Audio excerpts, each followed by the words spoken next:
Elizabeth Walton morava a 4 casas de Alyssa e no dia 21 de outubro de 2009, Alyssa convence sua irmã a ir lá chamar a sua amiga Elizabeth para brincarem na floresta. Oi gente, tudo bem com vocês? Eu me chamo Fábio Martins e esse canal fala sobre crimes reais, sobre lendas, sobrenatural, coisas relacionadas a isso. E se você gosta desse conteúdo, já fique por aqui, se inscreva e já deixe seu like. Agora, bora para essa história, que é um caso real e muito terrível. Alyssa Bustamante nasceu de seus pais adolescentes em 1994. Sua mãe, Michelle, que tinha apenas 15 anos quando Alyssa nasceu, foi descrita pelas pessoas como uma mãe nada boa. Documentos oficiais posteriores declararam que Michelle tinha várias condenações por contravenções, por dirigir embriagada e por porte de ilícitos. O pai de Alyssa, César, também foi condenado. Ele acabou condenado por agressão criminosa e foi sentenciado a 3 condenações de prisão, enquanto Alyssa era muito jovem. E então a avó pegou ela e as suas irmãs para morar com ela. E Alyssa, a partir daí, já começou a ter um comportamento um pouco mais difícil. Porém, esse comportamento só pioraria cada vez mais depois que ela e seus irmãos mais novos foram acolhidos pelos avós, quando Alyssa tinha cerca de 8 anos de idade. Na verdade, seus avós eventualmente conseguiram a custódia legal dos seus netos. E os avós os trouxeram para a pequena cidade de St. Martins, Missouri, que tinha uma população de pouco mais de 1.000 pessoas na época. Na pequena cidade, ao lado de Jefferson City. Todos conheciam quase todo mundo. Alyssa não se ajustou imediatamente. Embora, na verdade, foi difícil para Alyssa se acostumar a viver com os avós. E ela supostamente lutou contra a depressão e foi relatado que ocasionalmente se machucava. Quando Alyssa se tornou uma adolescente e frequentou a escola secundária de Jefferson City, ela começou a desenvolver uma personalidade mais nervosa, que ela frequentemente tinha mechas de cabelo na frente dos olhos, usava maquiagem pesada nos olhos e pintava as unhas de preto. Claro que isso não quer dizer nada, né? Não quer dizer que isso vai levar a pessoa a ter qualquer distúrbio, mas ela se contrastava, né, com as outras meninas e as pessoas já achavam um pouco estranho. Na igreja também ela participava de várias coisas, eventos lá, porém ela estava longe de ser uma menina típica, porque dentro dela em si ela tinha várias turbulências, tinha um lado sombrio e problemático. E isso se mostraria de formas perturbadoras mais para frente. Muitos dizem que o humor da Alyssa oscilava, ela estava bem, de repente ela já estava mal. Ela começou a tirar selfies de si mesma, umas selfies estranhas. Ela tirava selfies em que seu batom escorria pela boca, parecendo líquido vermelho. Em algumas ocasiões também imitando um objeto, né, apontado para sua cabeça. Então as pessoas achavam estranhas essas selfies. E com o passar do tempo, essas coisas foram piorando até que culminou em 2007. Ela foi levada para um hospital, numa tentativa de fazer algo contra ela mesma, né, usando Tylenol, e gravou a palavra ódio em seu corpo. Após o susto, seus avós sabiam que eles tinham que encontrar ajuda para Alyssa, antes que as coisas piorassem. Os avós de Alyssa tentaram incessantemente encontrar ajuda, levando a vários conselheiros e terapeutas. Logo após o incidente, Alyssa recebeu Prozac, antidepressivo. Apesar de seus melhores esforços, Alyssa continuou por um caminho sombrio que a levaria para o dia terrível em que cruzou o caminho de sua vizinha de 9 anos, Elizabeth Walton. Na real, ela preparou esse dia. Elizabeth era vista como o completo oposto de Elisa. Foi descrita por sua mãe como uma menina doce, adorava gatinhos e tudo rosa. Em 21 de outubro de 2009, Elizabeth Walton estava em casa praticando para uma escola de teatro. A mãe dela, Patty Tracy, estava se preparando para o jantar, quando alguém bateu na porta. Era uma das amigas de Elizabeth, Emma, de 6 anos, que morava do outro lado da floresta. Ela foi até lá para ver se Elizabeth poderia brincar. Elizabeth, como qualquer criança, imploraria para ir brincar. Por apenas alguns minutos, com relutância, Patty permitiu, mas instruiu que ela tinha que voltar em 1 hora. Entusiasmadas, as duas amigas saíram correndo pela porta e saíram para o ar fresco. Mal sabia Patty, um encontro inocente logo se transformaria em um pesadelo. Chegou às 6 horas, Elizabeth ainda não havia retornado e Patty teve uma premonição terrível. Imediatamente ligou para o vizinho na esperança de saber se Elizabeth ainda estava brincando com Emma. Infelizmente, esse não era o caso. Na verdade, Patty ficou horrorizada ao ouvir de seu vizinho que Elizabeth nunca havia chegado na casa. Depois de chamar a polícia, Patty foi até a casa do vizinho para ter certeza de que Elizabeth não estava em um lugar da propriedade. Para sua consternação, Elizabeth não estava em lugar nenhum. A polícia iniciou uma busca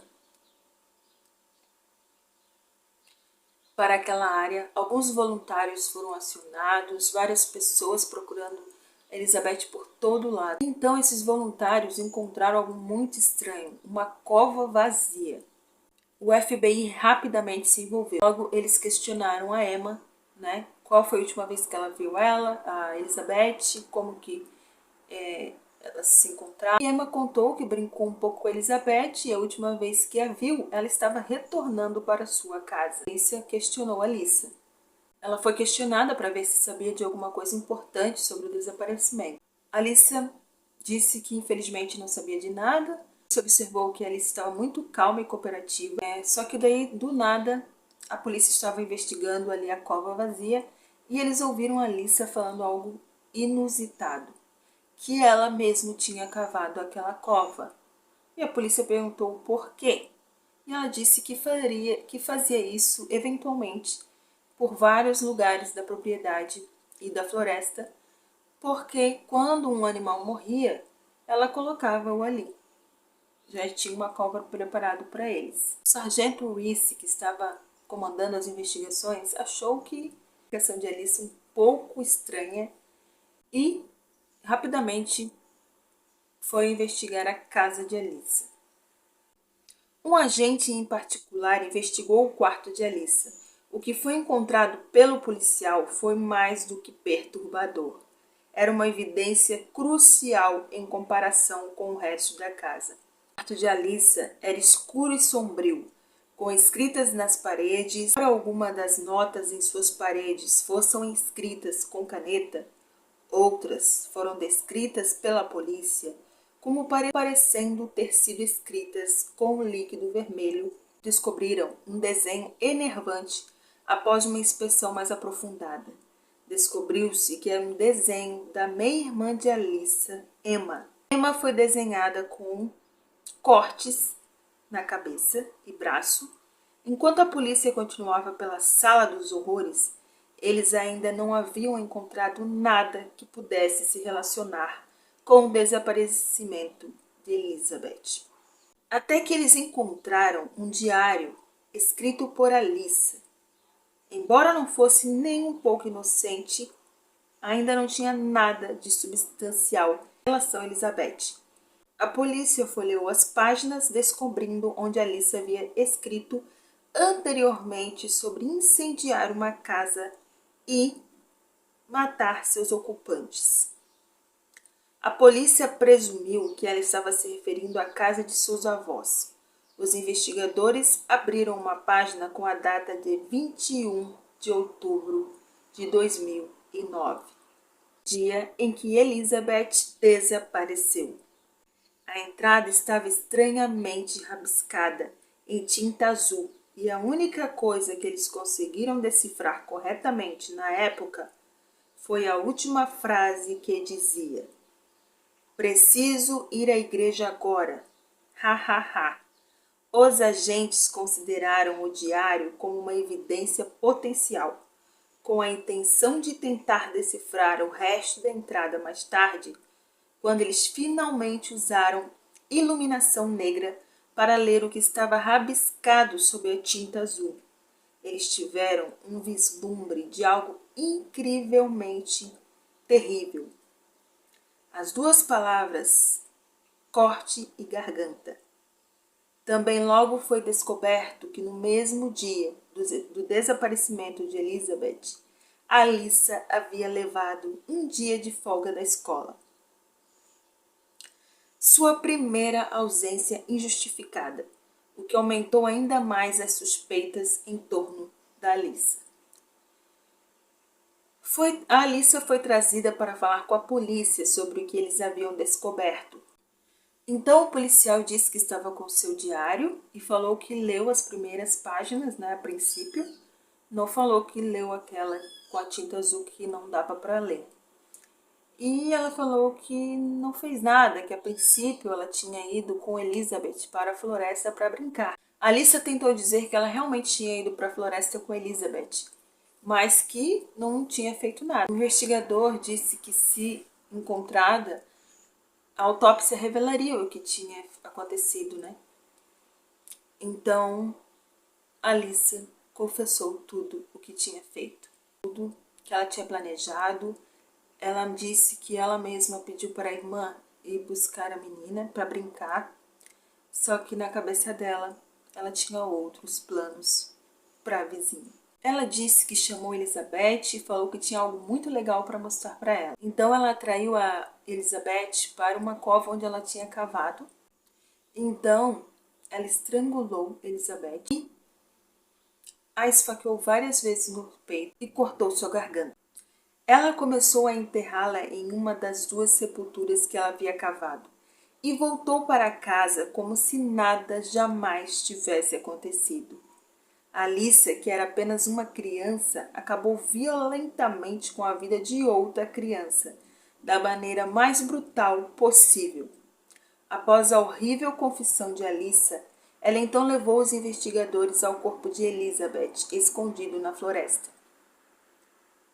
Ela estava coberta de lama e folhas. Foi encontrada parcialmente enterrada.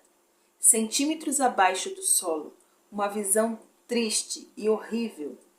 Após a autópsia, foi revelado que Elizabeth foi morta da maneira exata que Alyssa descreveu para Reese. Depois de um tempo, os investigadores conseguiram usar a luz azul para descobrir o resto que estava escrito no diário de Alyssa, que dizia: "Acabei de matar alguém. Estrangulei-o e cortei sua garganta. E agora eles estão mortos. Não sei como me sentir no momento. Foi incrível. Assim que você supera o medo, oh meu Deus, não consigo. Essa sensação é muito agradável. Estou meio nervosa e trêmula. Agora tudo bem, preciso ir à igreja. Agora, hahaha." Enquanto eles liam isso, eles se assustaram. A investigação continuava, mais detalhes inacreditáveis foram descobertos. A polícia encontrou evidências de que Alyssa contou a uma amiga que se perguntava como seria matar alguém no YouTube de Alyssa. Ela listou seus hobbies, incluindo matar pessoas, bem como um diário escrito uma semana antes da morte de Elizabeth. Quando a polícia perguntou por que ela matou Elizabeth, Alyssa explicou de forma assustadora que ela só queria saber como era matar alguém. Algumas teorias especulam que Elizabeth não era sua principal escolha. Inicialmente acredita-se que ela queria matar os seus 2 irmãos, o que explicaria por que ela cavou as duas sepulturas. Depois de cavar as sepulturas, ela foi para a escola normalmente. O vídeo que ela publicou no YouTube é apontado como evidência para essa teoria. Ela convence seus irmãos a tocarem uma cerca elétrica. Antes de ela pedir para os irmãos tocarem na cerca elétrica, tem um texto dizendo: aqui que fica bom, aqui que fica bom. Vimos meus irmãos se machucarem em 30 de janeiro de 2012.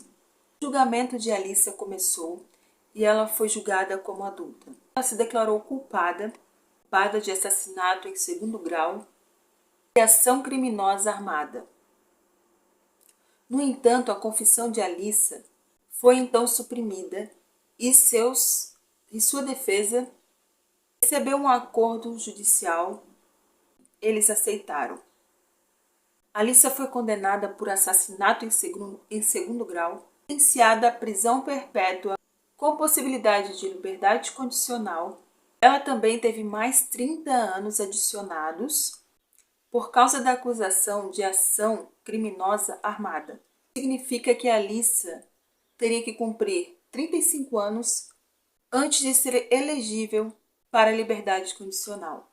Nem é preciso dizer que isso perturbou a família de Elizabeth. Não parecia ser justo que Alyssa pudesse viver sua vida enquanto Elizabeth não tinha mais esse direito. A família de Elizabeth, ela pediu desculpas e disse que não sabia o que eles estavam passando, não poderia saber, mas que ela daria sua própria vida para trazer a da Elizabeth de volta. Mas a família da Elizabeth não comprou essa desculpa, não aceitou, não acredita que ela tenha realmente se arrependido. Acredita que apenas os advogados falaram para ela falar isso e ela acatou.